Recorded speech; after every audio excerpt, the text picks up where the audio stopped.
like and subscribe. You know, there is such a technique in literature. Well, how would you explain it? In short, earlier a person's childhood is happy, and after that something unpleasant happens, a catastrophe, and that's it, life becomes worse than ever, everything is in gloomy colors. The same thing happened to me. I hardly remember my parents. I remember that my dad's name was Andre. He had blonde hair with a chestnut tint, brown eyes with an almond tint.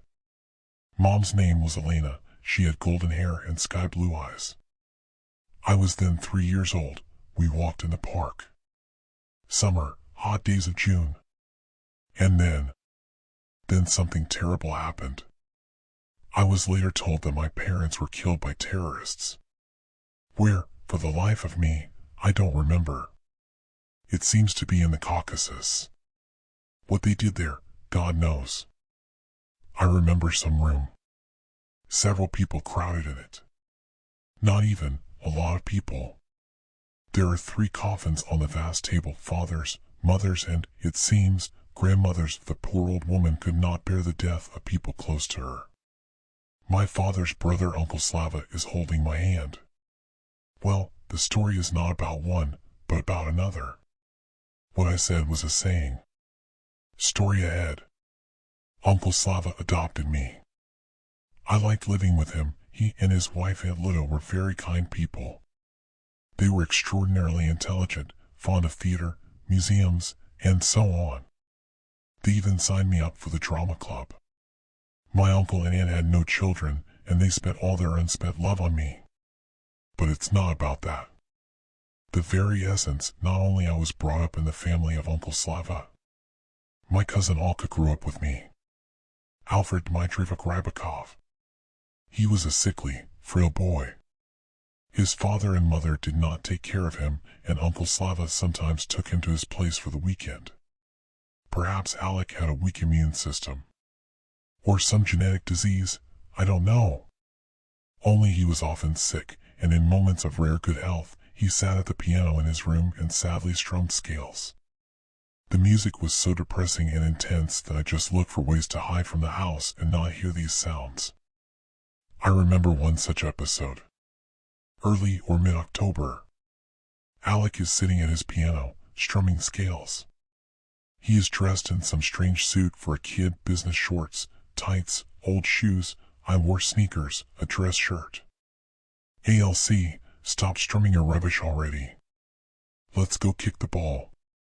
Best weather, sunny, dry. I'm sorry, Genya. I can't, Alka answered sadly. My feet will get wet, and I will again be at the very gates of hell, as in September of the year before last. This is true. Then Alec was barely saved. I chuckled, well, okay, and I want to go chase the ball. Alka weakly feels her forehead. I seem to have a fever, he says plaintively, and my head hurts. Lie down, maybe it will be easier. He takes a couple of unsteady steps and falls, shaking all over. He is sick. I call my uncle and aunt. They come running, grab Alec by the arms and legs, put him to bed, undress him, urgently call a doctor, a neuro specialist in Alka's disease. He examines the boy, shakes his head and says, I can't do anything. Fatal. And leaves. Alka had a very short, joyless life. At the same time, I became interested in history. In some book, I read about Tsar Nicholas II and his son, Tsarevich Alexei, who was ill with hemophilia. I began to associate Alka with the poor prince. He was lonely. He had no friends, except for a couple of nerds and geeks obsessed with geometry and physics. He knew them from school, which he attended very rarely. I behaved impudently with him and did not feel sorry for him. Now I am ashamed in front of him. Alka died before 2 weeks before receiving a passport before the age of 14. He lay on the pillows all white, pale, thin, withered. Her cheeks burned with a faint pinkish red blush. The eyes dimmed. It was the end of January. Alka was breathing heavily. He moaned, just a drink, but when he drank a sip of water, he felt sick. When he was gone, some medley sighed. His parents in particular. Several years have passed. I began to notice that Alka comes to me in a dream.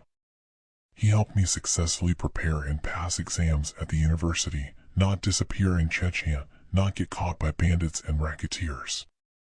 I hope he has forgiven me. Thank you, Alka. Thank you. Don't forget like and subscribe.